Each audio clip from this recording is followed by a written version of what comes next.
Silver just crossed $100 per ounce for the first time in history.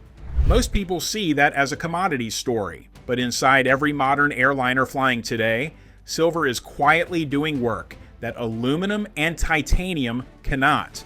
And when a critical industrial metal surges 40% in weeks after already tripling in the prior year, the shock does not stop at trading desks. It moves through Boeing, Airbus, suppliers, maintenance shops, and eventually airline budgets. This is how record metal prices could reshape the cost of building and operating aircraft. 18 months ago, silver was trading under $30 per ounce. By late 2025, it had climbed into the high 90s. In January 2026, it broke through $100 and is now trading around $101 per ounce, making it one of the best performing major assets of the past 2 years. The drivers are layered. On the supply side, silver mining has struggled to keep pace with demand. Major producing regions in Mexico, Peru, and China face declining ore grades, regulatory delays, and rising energy costs. Geopolitical tensions have disrupted trade flows and created supply uncertainty. Industrial demand has accelerated faster than predicted. Solar panel manufacturers have become one of the largest consumers of silver globally. Each photovoltaic panel requires silver paste for electrical contacts, and as solar deployment has exploded, silver consumption in this sector has grown by double digits annually. Electronics producers use silver in circuit boards and connectors. Electric vehicle manufacturers rely on silver for battery management systems and charging infrastructure. That industrial demand has outpaced new supply, creating a structural deficit. Industry analysts estimate the silver market has been in deficit for several consecutive years. Above-ground inventories have helped bridge the gap, but those stockpiles are finite and declining. Investor demand has amplified the move. With inflation concerns and expectations that central banks will cut interest rates, holding non-yielding assets like silver becomes more attractive. Lower rates reduce the opportunity cost of owning metals. Safe haven buying has increased as geopolitical uncertainty drives capital towards stores of value that cannot be devalued by central bank policy. The result is a commodity that has gone from niche, precious metal to one of the most closely watched assets in global markets. And for industries that depend on silver as a critical input material, that price surge creates real operational challenges that cannot be hedged away indefinitely. Silver does not make headlines in aerospace the way aluminum or titanium do, but it plays an irreplaceable role in modern aircraft design. Walk through the systems of a Boeing 787 or an Airbus A350, and silver is embedded in components where performance, reliability, and longevity are non-negotiable. Silver plating is used extensively on electrical connectors and high-speed data contacts throughout the aircraft. Modern airliners are flying data centers. A Boeing 787 has more than 100 miles of electrical wiring. An Airbus A350 has similar complexity. These aircraft rely on massive electrical power and data transfer to operate fly-by-wire controls, avionics, in-flight entertainment, cabin systems, and thousands of sensors. Silver offers the highest electrical conductivity of any metal. That matters in aerospace, where reducing resistance means reducing heat generation, minimizing signal loss, and maximizing reliability in connectors that must perform flawlessly across tens of thousands of flight cycles. Every time an aircraft takes off and lands, climbs to cruise and descends, those connections experience thermal cycling, vibration, and mechanical stress. Silver-plated connectors handle that punishment better than alternatives. Silver also appears in bearings, fasteners, and high-temperature joints throughout the aircraft. In engine accessories, landing gear actuators, flight control linkages, and hydraulic components, silver provides lubricity that reduces friction and prevents galling. Galling is the cold welding of metal surfaces under high load or temperature. Silver-plated fasteners resist galling, last longer, require less maintenance, and tolerate thermal cycling between ground operations at 100 degrees and cruise altitude at minus 60 degrees. Corrosion resistance is another critical advantage. Aircraft operate in harsh environments, exposed to moisture, salt spray, jet fuel vapors, hydraulic fluids, de-icing chemicals, and sulfur compounds. Silver resists corrosion far better than many alternative platings. That durability translates into lower failure rates, fewer unscheduled removals, and reduced long-term maintenance costs. The aerospace industry does not specify materials casually. When engineers choose silver plating for a connector, bearing, or fastener, it is because the performance requirements demand silver's unique combination of conductivity, thermal performance, corrosion resistance, and mechanical reliability. That creates a difficult situation when prices spike. Unlike fuel, silver is embedded in components designed and manufactured years before an aircraft enters service. Substituting a different material requires re-engineering the component, requalifying it through testing and certification, and potentially redesigning surrounding systems. That process takes years and costs millions of dollars, making it viable only if silver prices stay elevated long enough to justify the investment. The spike in silver prices is not happening in isolation. Aerospace manufacturing is already facing a broader raw material squeeze. Aluminum prices have climbed on supply chain tightness and energy costs. Titanium has seen price volatility tied to geopolitical disruptions and concentrated global production. Steel and specialty alloys face pressure from tariffs and rising input costs. For Boeing and Airbus, managing these cost pressures is a delicate balancing act. Both companies negotiate aircraft pricing years in advance, often locking in contracts 3, 4, or 5 years before delivery. Those contracts include escalation clauses, but the formulas rarely capture the full magnitude of sudden commodity spikes, especially when multiple materials surge simultaneously. When raw material costs surge after a deal is signed, the OEMs have limited room to pass increases directly to customers without risking order cancellations or damaging relationships with airline clients.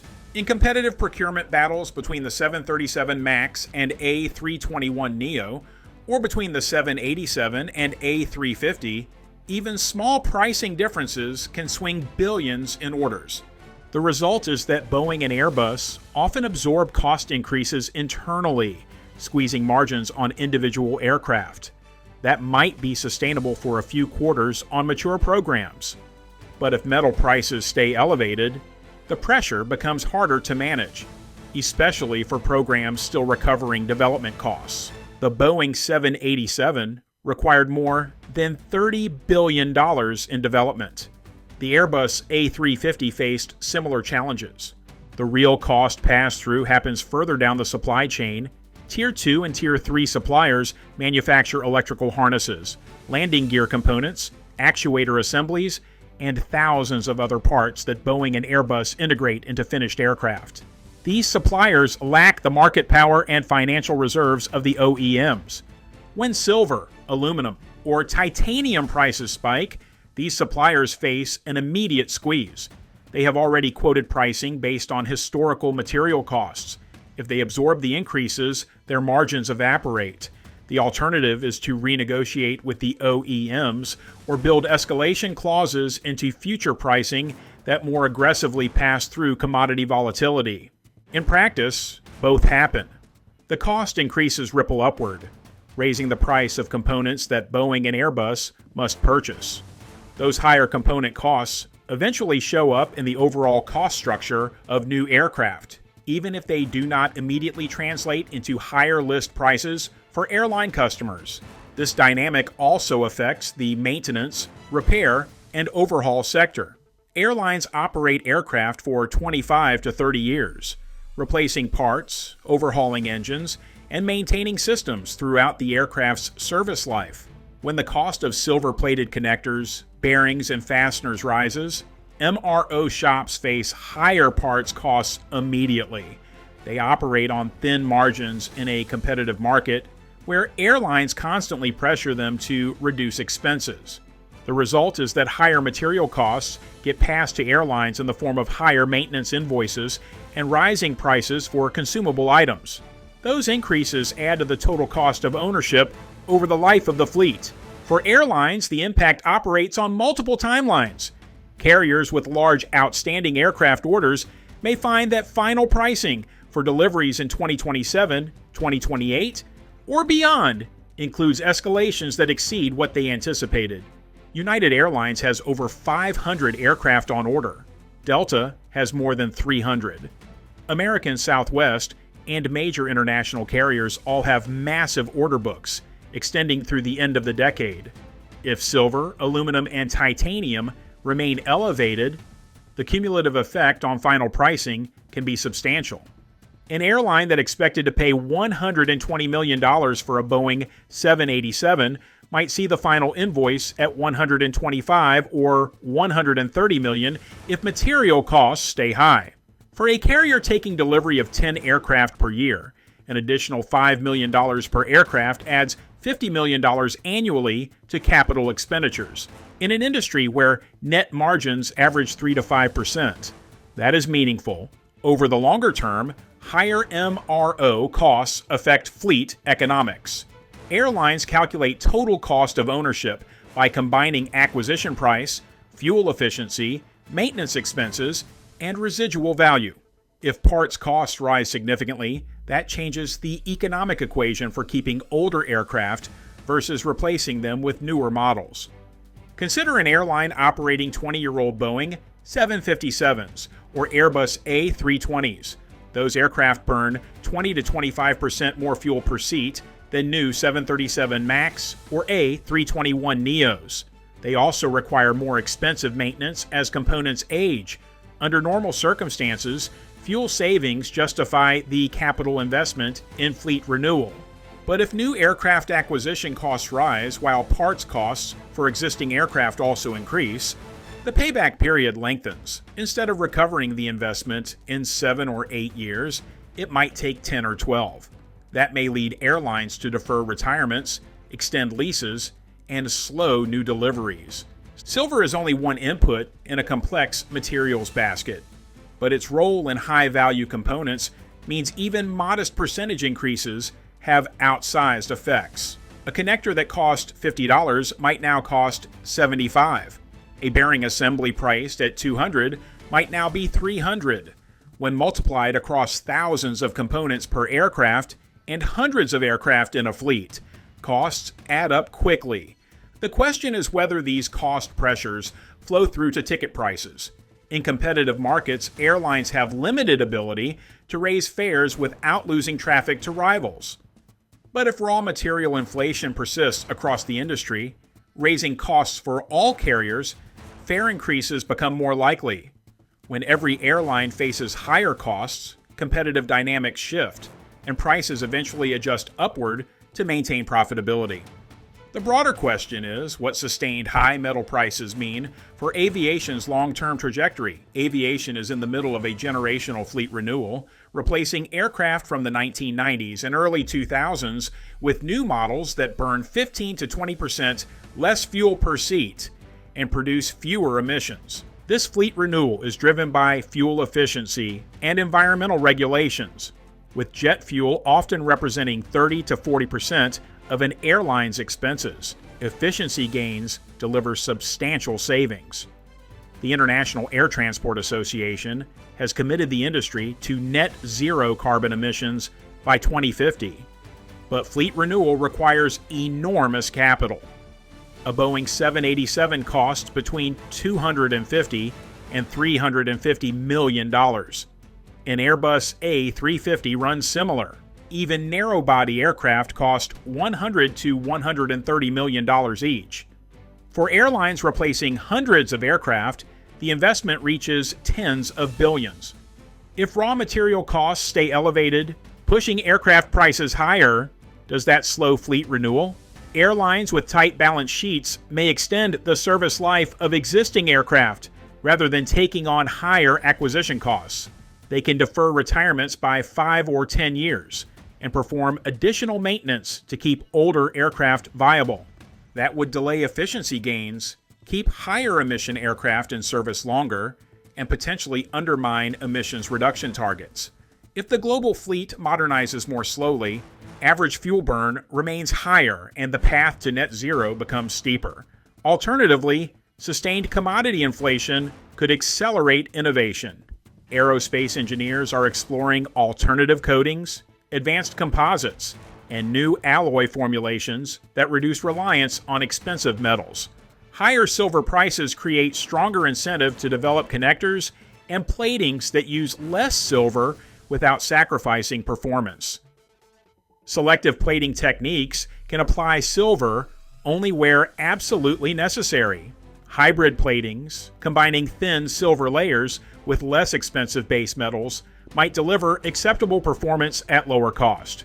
Advanced conductive polymers could eventually replace metal in some applications, though qualification timelines are measured in decades. History suggests aerospace responds to cost shocks with innovation. The oil crises pushed manufacturers to develop fuel-efficient engines and lighter airframes, producing high bypass turbofans, winglets, and composite structures now standard across the industry. Rising labor costs drove automation that lowered production costs even as wages increased. The current raw materials squeeze could produce the next wave of materials innovation. If silver, titanium, and aluminum remain expensive, the economic case for developing alternatives strengthens. Companies that successfully commercialize new materials gain competitive advantages, potentially reshaping supply chains and manufacturing techniques. That innovation cycle takes time. Materials qualification in aerospace is measured in years because safety cannot be compromised. But investments being made today will determine how aircraft are built in the 2030s and 2040s. Silver crossing $100 per ounce is not just a commodities headline. It is a signal that industrial metals are under pressure from supply constraints, accelerating demand in clean energy and electronics, and investor flows seeking protection from inflation. For aerospace, that pressure shows up in the cost of connectors, bearings, fasteners, and thousands of components that keep aircraft flying safely and efficiently. Boeing, Airbus, suppliers, and airlines are all navigating this new cost environment. Some pressure will be absorbed in margins. Some will pass through to aircraft pricing and maintenance budgets. And some may drive innovation that reduces reliance on expensive materials, potentially reshaping how aircraft are built for decades to come. The cost of flying is shaped by fuel prices, labor agreements, airport fees, and competitive dynamics. But it is also shaped by the price of the metals that make modern aviation possible. And when those metals hit record highs, the effects move through the entire industry. If you value analysis that connects commodity markets to real aircraft design, airline economics, and the future cost of flying, subscribe to Aviation Atlas, like this video, and share it with anyone tracking aerospace or airline costs. Also, be sure to hit the bell icon to be notified of future videos. The question worth watching is whether sustained high metal prices slow fleet renewal or accelerate the next generation of materials innovation. Either way, the answer will shape aviation for years to come. For more, check out this next video.